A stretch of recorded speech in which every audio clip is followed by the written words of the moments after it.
Hey Geometry for Teacher students. What I want to show you today are size transformations. That's what the S stands for. With size transformations, you need to know two things. A point O, that's our point down here, that's where everything is going to be moving towards or away from. It's kind of like the center of the size transformation. And a number here. This number 1/2 tells us that we're going to shrink everything by a factor of 1/2 towards O. So let's do this point by point. I'm going to focus on the top left-hand corner of the trapezoid to start with. And I want to count off the distance here. Please note that I'm not counting off dots, I'm counting off spaces. 1, 2, 3, 4, 5, 6, 7, 8, 9, 10, 11, 12. So if I want to think about it, that entire distance is 12. Now, what I have is 12 and a factor of 1/2. So I want to move this point towards O, except the distance from O should now be 6, or half of 12. 1, 2, 3, 4, 5, 6. 2, 3. Sorry, it's hard for me to see. 4, 5, 6. There. There's where that new point is. This point, top left, moved down to there. Let's do that again with the bottom point.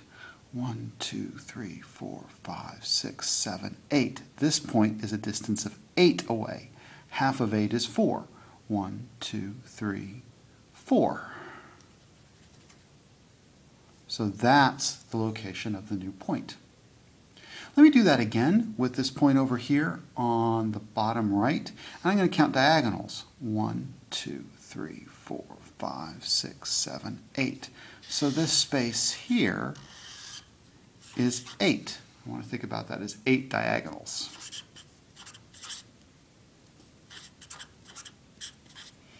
So since I have a factor of 1/2, I want to count over 4.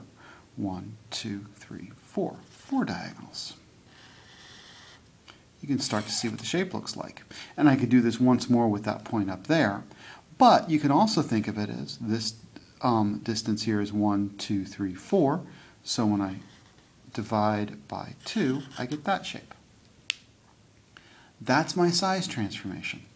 And if you want to think about it, you can draw lines through the points, like this. What we've done here is we've taken this trapezoid here and shrunk it down towards O using a factor of 1/2. Now I'm going to do that again, and we'll use a different point and a different factor. So in this case, O is now the top left-hand corner of the trapezoid, and we've got a factor of 2.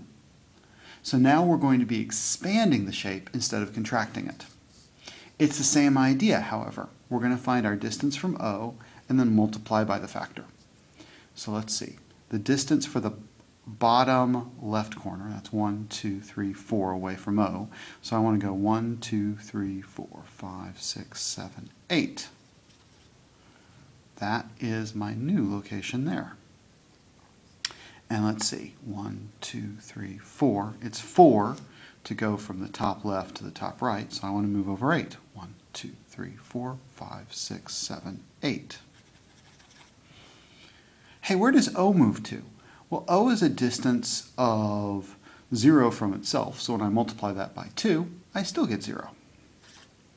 So we have a nice sense now of what the top and the bottom look like.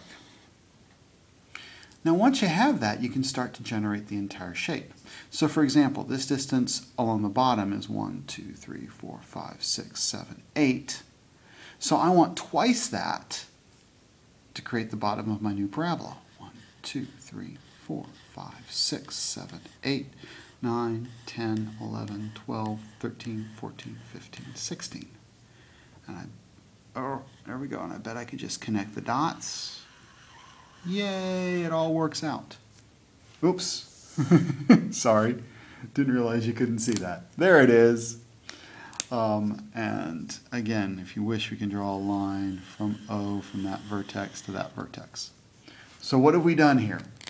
Well, what we've done is we've created a new copy of the trapezoid that is twice as big That's what the 2 means. We're removing everything away from O. Again, just like with rotations, sometimes your O will be part of the shape, sometimes it won't, like in the 2 examples that we've seen. If you understand both of these examples, you've got a good head start on understanding size transformations.